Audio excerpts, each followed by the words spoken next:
Donald Trump bersiap melikuidasi pemimpin rezim Iran guna mencegah perang besar dan mengganti pemerintahan Iran.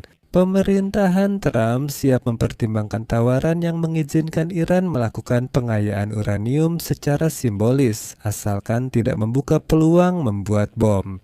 Nah, pada kenyataannya, bagaimanapun juga, itu merupakan sebuah konsesi kepada rezim Iran. Seorang pejabat tinggi Amerika melaporkan hal ini secara rinci ke media Axios. Di edisi ini, kita akan membahas opsi operasi Amerika Serikat terhadap Iran yang kini telah diumumkan secara terbuka oleh pemerintah Al-Alia. Kita juga akan membahas wawasan baru terkait keputusan Trump yang memilih mundur dan memberi konsesi pada rezim Ayatollah di Teheran. Saya Alexei Peci, mari bahas topik ini bersama. Sebelum mulai, mohon subscribe channel ini, like episode ini, dan tulis komentar di bawah. Jangan lupa follow channel Telegram saya, Peci News, link ada di deskripsi video. Di sana kami mempublikasikan berita terbaru begitu kami menerimanya, dan semua pengumuman episode di channel YouTube ini juga keluar di sana, jadi saya akan senang jika kalian ikut bergabung di sana. Jadi, berita terbaru mengatakan bahwa pemerintahan Donald Trump siap memberikan beberapa konsesi kepada Iran. Namun, jika rezim di Teheran tidak setuju dengan kesepakatan nuklir, Iran akan menghadapi perang besar-besaran atau yang sangat penting, likuidasi terarah terhadap pemimpin Iran Ayatollah Khamenei dan putranya yang dianggap sebagai penerus kekuasaan. Negosiator Amerika akan mengadakan pembicaraan berikutnya dengan Iran pada Jumat 27 Februari di Jenewa, seperti dinyatakan di Gedung Putih.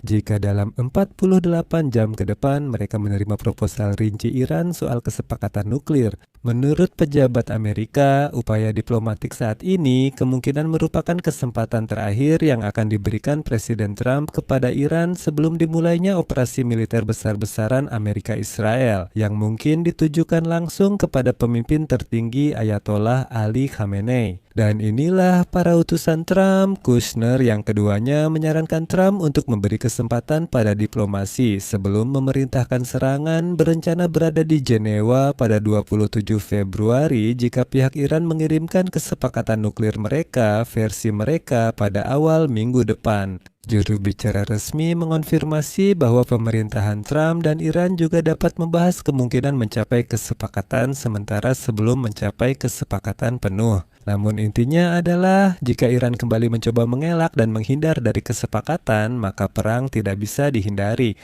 Seperti yang ditulis oleh Axios, Trump telah ditawari opsi militer yang mencakup serangan langsung terhadap pemimpin tertinggi Khamenei. Pejabat Amerika menyatakan bahwa standar untuk proposal nuklir Iran yang akan datang sangat tinggi, karena rencana tersebut harus meyakinkan banyak pihak skeptis di dalam pemerintahan Trump dan di kawasan Timur Tengah. Selanjutnya, saya akan mengutip pernyataan dari Axios. Presiden Trump akan siap menerima kesepakatan yang substansial dan yang dapat ia promosikan secara politik di dalam Amerika Serikat. Pejabat tersebut mengatakan, jika Iran ingin mencegah serangan, mereka harus menawarkan sesuatu yang tidak bisa kami tolak. Orang Iran sering melewatkan kesempatan, jika mereka masih begitu, kami akan tetap sabar. Pada saat yang sama, Menteri Luar Negeri Iran Abbas Araghchi mengatakan pada hari Jumat bahwa proposal Iran akan diselesaikan dalam 2 hingga 3 hari ke depan, meskipun pejabat AS dan Israel melaporkan bahwa Trump dapat melancarkan serangan pada akhir pekan ini. Namun, menurut Axios, beberapa penasihat Trump seperti Stephen Witkoff menyarankan bersabar dan memberi satu kesempatan lagi pada diplomasi. Mereka menilai seiring kekuatan militer IS meningkat, pengaruh Trump akan makin besar dan Iran mungkin mengalah lebih dulu. Bahkan penasihat terdekat Trump mengaku tidak tahu keputusan apa dan kapan akan diambil. Seorang penasihat menyatakan Pentagon telah memberi banyak opsi kepada Trump. Mereka punya opsi untuk semua situasi. Salah satu skenario adalah menghilangkan Ayatollah, putranya, dan Mullah. Yang dimaksud adalah pemimpin tertinggi Iran Ali Khamenei dan putranya Mojtaba yang dianggap sebagai calon penerus. Pihak berwenang menganggap opsi ini dapat diterima jika Amerika Serikat ingin mencegah perang besar di kawasan tersebut. Namun juga dipertimbangkan opsi serangan roket besar-besaran selama beberapa hari terhadap banyak target militer dan administratif di seluruh Iran.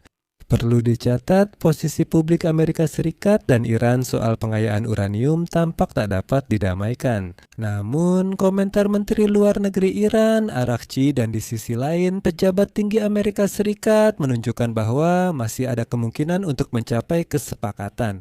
Dan saat ini, Iran tidak melakukan pengayaan uranium karena sentrifuge di fasilitas nuklirnya sebagian besar telah dihancurkan atau rusak akibat serangan udara pada bulan Juni tahun lalu. Amerika Serikat dan Israel menyatakan bahwa mereka akan melakukan serangan baru jika pengayaan uranium dilanjutkan kembali. Namun, pemimpin tertinggi Iran Ali Khamenei dengan tegas menyatakan bahwa Iran tidak akan melepaskan haknya untuk memperkaya uranium yang menurut rezim akan digunakan semata-mata untuk tujuan sipil. Donald Trump berulang kali menyatakan bahwa ia tidak ingin Iran dapat memperkaya uranium sama sekali. Namun, muncul kabar bahwa Donald Trump justru bisa memberi konsesi ke Iran, bukan sebaliknya. Menteri Iran Arakci menyatakan pada hari Jumat bahwa sebenarnya pihak Amerika tidak meminta Iran untuk menyetujui pengayaan uranium nol selama perundingan di Jenewa. Pokok pembicaraan dalam negosiasi itu sudah berubah. Berikut kutipan Arakci, kami membahas cara memastikan program nuklir Iran tetap damai termasuk pengayaan uranium serta menjaga perdamaian selamanya. Iran akan mengambil langkah-langkah untuk memperkuat kepercayaan sebagai imbalan atas pencabutan sanksi dari pihak Amerika Serikat.